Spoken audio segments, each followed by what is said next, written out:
जनता की समझ में नहीं आया तुलसी बरगद का फल। ऐसी आई थी सीख सी है, और आज हथनी हुई पड़ी है हराम का खा के, उसे क्या बरगद। अक्षय कुमार देश का गद्दार हो चुका है, देश की नागरिकता छोड़ चुका है, और वो अमिताभ जिसका सारा परिवार जो है कोरोना से पीड़ित रहा हो, वो हमें कोरोना से बचने के उपाय बता रहा। देखिए अमेरिका गया देश का प्रधानमंत्री, कहा अब की बार ट्रंप सरकार, ट्रंप गया बिरयानी खाने अपने यार के पाकिस्तान गया, कि नवाज शरीफ गया। हमारे बालक तीसरे दिन तिरंगे में लिपट के आवे, हमें देशभक्ति सिखा रहे। इनके पास है राष्ट्रवाद। जो गद्दार पहले भी थे, जब देश आजादी की लड़ाई लड़ रहा था तभी अंग्रेजों के तलवे चाट रहे थे। चापलूसी की हद होती है।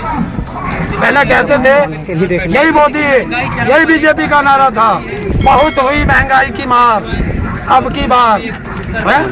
तो अब किसान कहता है कि बहुत हुई महंगाई की मार, अब कभी नहीं बीजेपी सरकार। नारा देगा स्मृति ईरानी भी अभी कुछ बोलते नहीं दिखाई है। पहले तो गैस सिलेंडर लेके आ जाती थी। भाई साहब हमें तो यही पता नहीं चला कि तुलसी कब बरगद बन गया। जनता की समझ में नहीं आया तुलसी बरगद का फल। ऐसी आई थी सीख सी है, और आज हथनी हुई पड़ी है हराम का खा के, उसे क्या बरगद। खोल के बताऊंगा क्योंकि इनको इनकी भाषा में 300 रुपए का सिलेंडर था, देश के प्रधानमंत्रियों को चूड़ियां भेंट कर रही थी। आज 850 रुपए का सिलेंडर है, तो क्या प्रधानमंत्री को अंडरगारमेंट भेंट करने जाएगी? बताए। अभी अमिताभ बच्चन जो पेट्रोल पे पहले बोलते थे, और अक्षय कुमार, उसमें महाराष्ट्र के जो मंत्री है वो कमेंट कर रहे हैं कि भाई आप चुप क्यों हो, आपका क्या कहना है? अक्षय कुमार देश का गद्दार हो चुका है, देश की नागरिकता छोड़ चुका है, और वो अमिताभ जिसका सारा परिवार जो है कोरोना से पीड़ित रहा हो, वो हमें कोरोना से बचने के उपाय बता रहा। तो ये तो गद्दारी की हद है, चापलूसी की हद है। और जिस दिन भी बोल गया, देखो अभी तक अमिताभ उनका फेवर ले रहा है, चलो आज करवा दो एक ट्वीट, कल कुछ सारे जो भक्त हैं बीजेपी के उसे देशद्रोही बोलना शुरू कर देंगे। इन्होंने एक ही नियम बना रखा कि जो सरकार के खिलाफ बोले उसे जो है देशद्रोही बोल दो। तो सब डरते हैं, किसान नहीं डरता। किसान एक ऐसा है कि उसके यहाँ सरसों पैदा होती है, उसका तेल निकलवा लेता है और पूरे शरीर पे लगा ले। तुम कुछ ही कहो, जाओ सब लपट कर नीचे को जाओ। अच्छा, जो मीडिया जो बीच में दिखा रहा था कि किसान यहाँ पे कम हो गए, क्या कहना है इस पे? देखिए शादियाँ हैं गाँव में, सबके रिश्तेदारियों में शादी है तो जाना पड़ेगा, एक दूसरे के जाते हैं। दूसरा खेती चल रही है, गन्ना है, गन्ने की जो कुटाई चल रही है, गर्मी आ रही है तो वो गन्ना डालना है, गन्ने की बुआई भी करनी है, गेहूं की कटाई आने वाली है, तो हम खेती भी करेंगे, हम आंदोलन भी करेंगे। थोड़ा धीरे धीरे चलेगा, अब कर दिया है, अब तुम्हें कम ना दिखाई दे। कुछ दिनों पहले जब नेपाल और भारत के बीच में द्वंद्व चल रहा था तो ये भी कहा गया कि भाजपा की सरकार नेपाल में बनेगी। अब जब पेट्रोल बढ़ गया है तो जो नेपाल बॉर्डर पे लोग रह रहे हैं वो नेपाल जा रहे हैं पेट्रोल, अब इसमें क्या कहिए? डूब के मर जाए। नेपाल समझता है कि ऐसे कुत्तों ने भारत ही परेशान कर रखा, अगर इन्हें हम ले आए तो हमारे यहाँ भी ऐसे ही होगा। तो ये तो जहाँ देखिए एक पनौती होती है, पनौती जहाँ पनौती लगेगी वहाँ बुरा हाल होगा। देखिए अमेरिका गया देश का प्रधानमंत्री, कहा अब की बार ट्रंप सरकार, ट्रंप गया बिरयानी खाने अपने यार के पाकिस्तान गया, कि नवाज शरीफ गया। किसानों ने कही हर हर मोदी, घर घर मोदी, किसान सड़क पे आ गया। तो पनौती है देश के लिए, इस पनौती को बचाओ, देश बचाओ। वो तो किस्मत वाले बोलते हैं मेरी किस्मत देश के काम आ गई, वो कहते हैं मेरी अगर किस्मत देश के काम आती है तो ये मेरा नसीब है।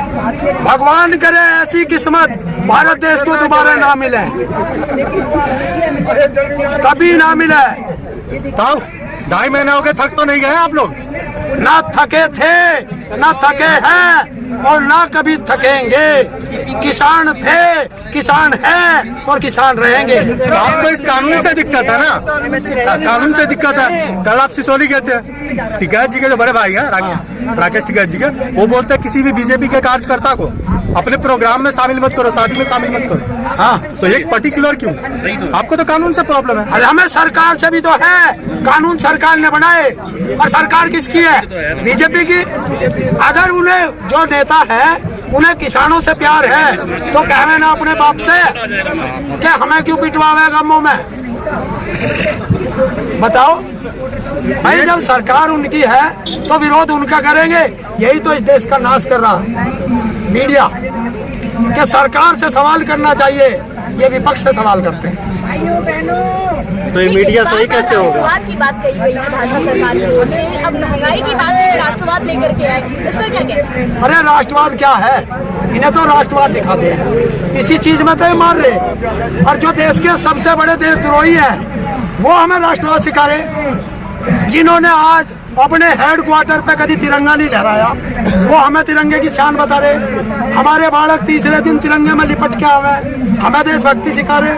इनके पास है राष्ट्रवाद। जो गद्दार पहले भी थे, जब देश आजादी की लड़ाई लड़ रहा था तब ये अंग्रेजों के तलवे चाट रहे थे, तो ये सिखाएंगे हमें। बीजेपी कहती है कि किसान जागरूक नहीं है, तो गांव-गांव जाके किसानों को समझाने के लिए कार्यक्रम करेंगे। अगर वहाँ किसानों को समझाएंगे, ये क्या इनके बीजेपी वालों के फुप्पा लौट रहे हैं यहाँ से बॉर्डरों पे? ये तो किसान है, इन्हें समझा लो। और हम तो कह रहे जल्दी से जावे गांव में, वहाँ इंतजार कर रहे गांव वाले। कल मैं भी 2-3 गांवों में घूम के आया, वे कह रहे हमें इंतजार कर रहे, कोई आता नहीं कि सारी चीज समझावे, हम स्वागत करें उनका। यूपी के सीएम बोल रहे हैं कि इस कानून से किसानों को कोई दिक्कत नहीं है, दिक्कत बिचौलियों को है। तो फिर हर दिक्कत मैं भी तो कह रहा हूँ बिचौलियों को है। बिचौलिया कौन है? बीजेपी। तो दिक्कत बीजेपी को है, सबसे बड़े दलाल तो वही है। उन दलालों से ही तो हमें बचना है। अरे तो वो आपको बता दिया ना बिचौलिया, रोड पे तो आप बैठे हैं। अब उनके कहने का मतलब आप है बिचौलिया। भाई मैं कहूँगा उसे कुत्ता, तो लोग कहेंगे सही बोल। हमें गाली दे कोई हो बीजेपी वाला, हम सुन ले, उससे नू पूछ के ये अपने बाप के दौरे तो गया नहीं मरे में, तू हमारी सोच लेगा है? वो तो अपने बाप की अंत्येष्टि में नहीं गया और बंगा महाबिहार चुनाव प्रचार में गया। तो कोरोना के वजह से, वो कोरोना की वजह से बिहार में कोरोना ना था, बिहार में कोरोना ना था, और वो कोरोना की वजह से गया नहीं, और उत्तराखंड का मुख्यमंत्री चला गया, उसे कोरोना ना लगता। कैसा भी कोरोना लगे, अगर अपना परिवार है तो जाना पड़ेगा, और नालायक औलाद है तो ना वे बात अलग है।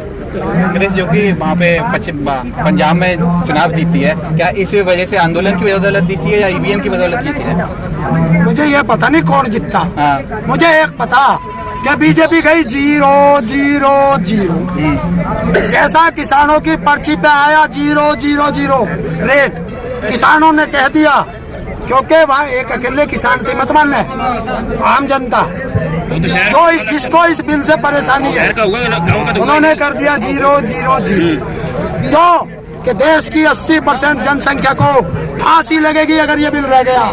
किसान बच सकता है, गरीब मजदूर रेडी पटरी वाला मध्यम वर्ग मर जाएगा जो रोज ला के खाता है। तो इसका सबसे ज्यादा फायदा कांग्रेस को है। आधा किस, अरे यार किसी ना किसी को तो होगा ही जब इन्हें नुकसान होगा। तो आप खुल के बोलिए ना कि आप कांग्रेस के समर्थन में हैं। नहीं, मैं किसी के समर्थन में नहीं।